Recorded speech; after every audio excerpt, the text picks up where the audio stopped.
عزيزي الفشيخ، اهلا بيك في فيديو فشيخ. ان شاء الله ده هو الموسم السابع من حكاية السفاح بارك. لكن اقف ثانية كده قبل ما تكمل. لو انت بتحب المنهوى والحكايات وطبعا يعني الملخص الفشيخ، فالكلمتين دول علشانك. الحمد لله عملنا قناة تانية هينزل فيها ان شاء الله حكايات جديدة دايما، فهتروح هناك بقى دلوقتي وتعمل اشتراك علشان تبقى من اوائل الناس اللي دخلت القناة. وصدقني الفشيخ هيقدم لك محتوى فشيخ. سوري يا جدعان، نسيت اقول لكم اسم القناه اصلا. اسمها جينومان. ولو انت من الجامدين اللي متابعين الحكايه، فالجزء الجديد هيكون في الدقيقه دي. انما لو لسه ما شفتش الحكايه من اولها، فانت فايتك نص عمرك من اخر احداث الموسم اللي فات، لما جنون بارك بسبب سيون، عشانه كان مفكر ان كيم خطفها، وبيخرج الجنون ده على ايدي الاسد يقطعه. ده حتى لما دوره بتخرج له مش بتعرف انها توقفه، وبتضطر تستعين بشين، لحد ما شين بيخرج وبيشوف قوة بارك وبينبهر بيها، وبيحاول على قد ما يقدر انه يوقف بارك، لكنه مش بيعرف يوقفه لوحده. الفكرة كمان ان بارك في جنونه قدر ان هو يطعن تشين في بطنه، وبيضطر يتعاون هو ودورو ضد بارك علشان يقدروا بس يوقفوه. وبتخرج دورو القوة المجنونة دي من جسد بارك. بعد لما بيهدى بارك بيحكي لشين اللي حصل لسيون، فبيقول له شين انت تقصد سيون عفريت اليشم الابيض؟ ما تقلقش يا بارك، استريح انت وانا وعدك اني هنقذها لك. ما بيلحقوش يكملوا كلامهم وبيظهر ايديا التنين في اللحظة دي، فاضطرينا نوقف الفيديو اللي فات لحد هنا. لو فايتك اي حاجة بقى من الاحداث المهمة دي ارجع شوفها في الفيديو اللي فات. بعدها بيقف قدامه شين وبيقول له لو عايز توصل لبارك لازم تعدي على جثتي الاول، وبيخرج السفن الحربية بتاعته علشان يهجم بيها عليه. فبتستغرب دوره وتقول له انت عملت كده ازاي؟ بيقول لها عادي، ما انا بعرف افعل القدرة بتاعتي. فبيقول له التنين طب طالما انت جامد قوي كده ليه اتحبست كل الفترة اللي فاتت دي؟ بيقول له شين مالكش دعوة، القدرة بتاعتي ليها شروط معينة، وغير كده مالكش دعوة بأي حاجة غير ان انت تتعامل مع العدو اللي قدامك ايا كان. بطل رغي كتير من الاخر. بيقول له التنين ايها الانسان ابعد عن طريقي بدل ما ازعلك،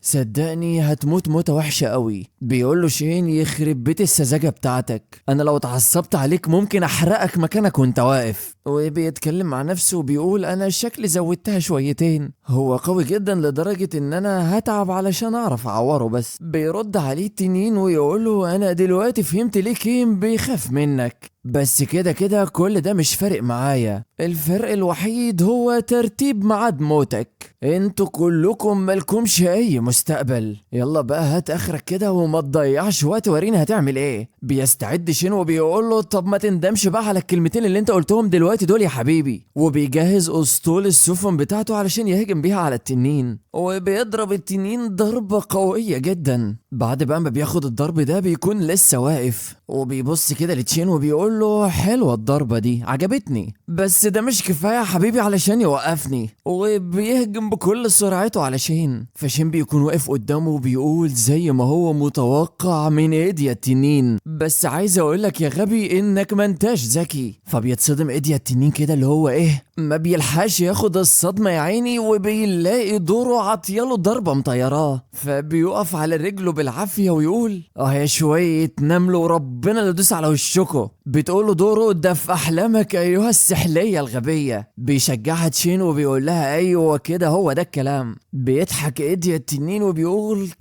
كويس انا كده مضطر ابطل هزار والعب معاكوا جد شوية. وبيبدأ يستخدم قوته وبيهز المكان كله. فبيقف تشين مصدوم وبيقول هي دي قدرته، هي دي القوة اللي كان بيتكلم عنها بارك. ولما بنبص على ايديا التنين بنلاقي انه قدر يخرج جبال من الارض، وهي دي لو فاكرين قوة طي الارض. فبيضطر تشين ان هو يحرك السفن بتاعته علشان تضرب على الجبال دي، وفعلا السفن دي بتهجم هجوم ناري تاني قوي. فبيقف مطمن تشين كده شوية وبيقول كويس قوي ان احنا قدرنا نتصدى ليه، قدرة طي الارض اللي هو بيعملها دي جامدة جدا. لكن فجأة بيتصدم من حاجة، وهي ان التنين لسه قادر يعمل قدرة طي الارض تاني، وبيضحك له كده وبيقول له عملتها تاني.